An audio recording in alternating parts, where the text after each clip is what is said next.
Good day kapitbahay. Sa video na to, i-repair natin tong sirang mini tripod na to. Ayan. Ang sira lang naman niya ito. Ayan. Naisip ko, gawa na lang muna ng paraan sa pamamagitan ng spring na to.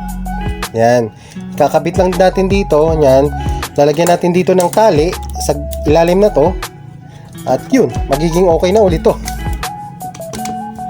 Ngayon, gagawin natin, talian muna natin to dito sa ilalim. At meron na akong hinandang tali. Yan. Yan siya. Simple lang to at madali. Yan siya.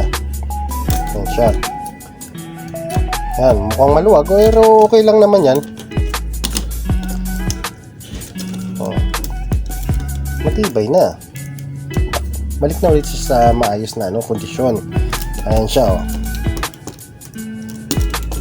Kahit itaktak mo yan, ganyan mo yan, hindi na malalaglag dahil sa spring niya. O, diba? Ayan. Tapos na. Bahay. Kung tawagin natin ay discarding kapitbahay. Saglit lang, madali. Hindi mo kailangan gumastos ng malaki. Hanap ka muna ng paraan. O, diba? Ayan siya, oh. Ayan. Okay na ulit. Pwede nang gamitin.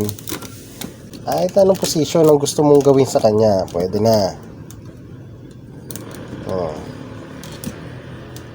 Ang mahalaga, magagamitan natin siya na hindi tayo gagastos ng malaki. Diba? Okay. Salamat, kapitbahay.